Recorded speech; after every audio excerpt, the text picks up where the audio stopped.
Samedi, Voilà. nous raconte une histoire qui est passée sous les radars, oui, mais qui en dit long sur notre époque. Oui. C'est bon à savoir.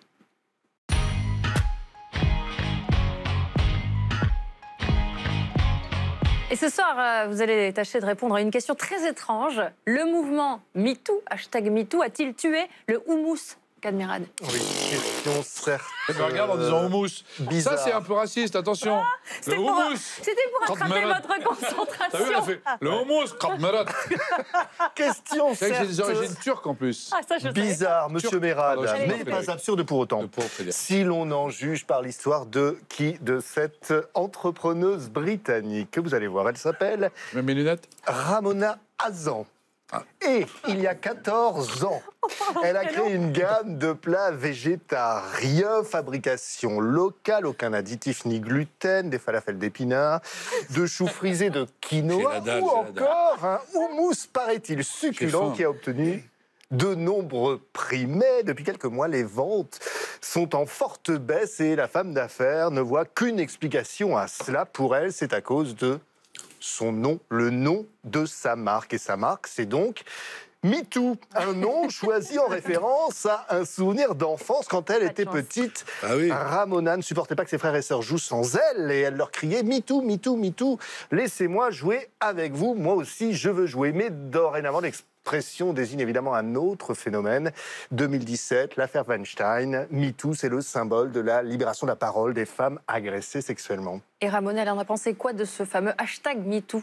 Tout d'abord, elle l'a pensé comme une chef d'entreprise. Elle s'est dit qu'il y avait peut-être un coup à faire avec un slogan du genre « La marque MeToo soutient le mouvement MeToo ». Mais à la réflexion, elle s'est dit que c'était peut-être pas très chouette de tirer profit de la souffrance des femmes agressées. Dès lors, elle n'a rien fait jusqu'à ce qu'elle se rende compte que certains magasins, désormais, ne proposent plus ces produits en rayon parce qu'eux-mêmes ne veulent pas être associés à ce mouvement-là. D'où la chute des ventes des derniers mois. Résultat, notre ami Ramona va chercher une nouvelle appellation pour son houmous et ses falafels aux légumes. Effet collatéral inattendu de l'affaire Harvey Weinstein. C'est pas la première fois, cela dit, qu'une marque doit changer de nom, justement, d'appellation à cause de l'actualité. Non, c'est déjà arrivé notamment pour une voiture.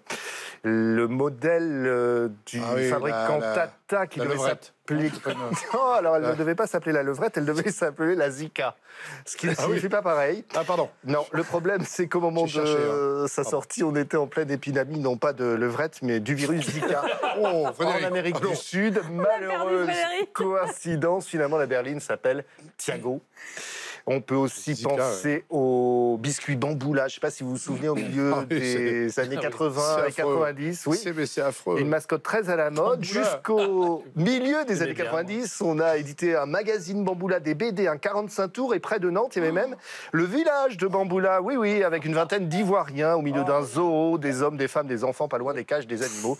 Énorme scandale et des plaintes pour racisme, suite à quoi la marque avait fait disparaître sa mascotte. Et ces Bamboulas sont devenus les sablés de Retz au chocolat. Oui, c'est moins polémique. Et il y avait Il y a les- eu une autre histoire de friandises, d'ailleurs. Oui, des chocolats belges, c'était en 2014. Les chocolats Isis, hommage à la déesse égyptienne, mais Isis... La déesse égyptienne. égyptienne.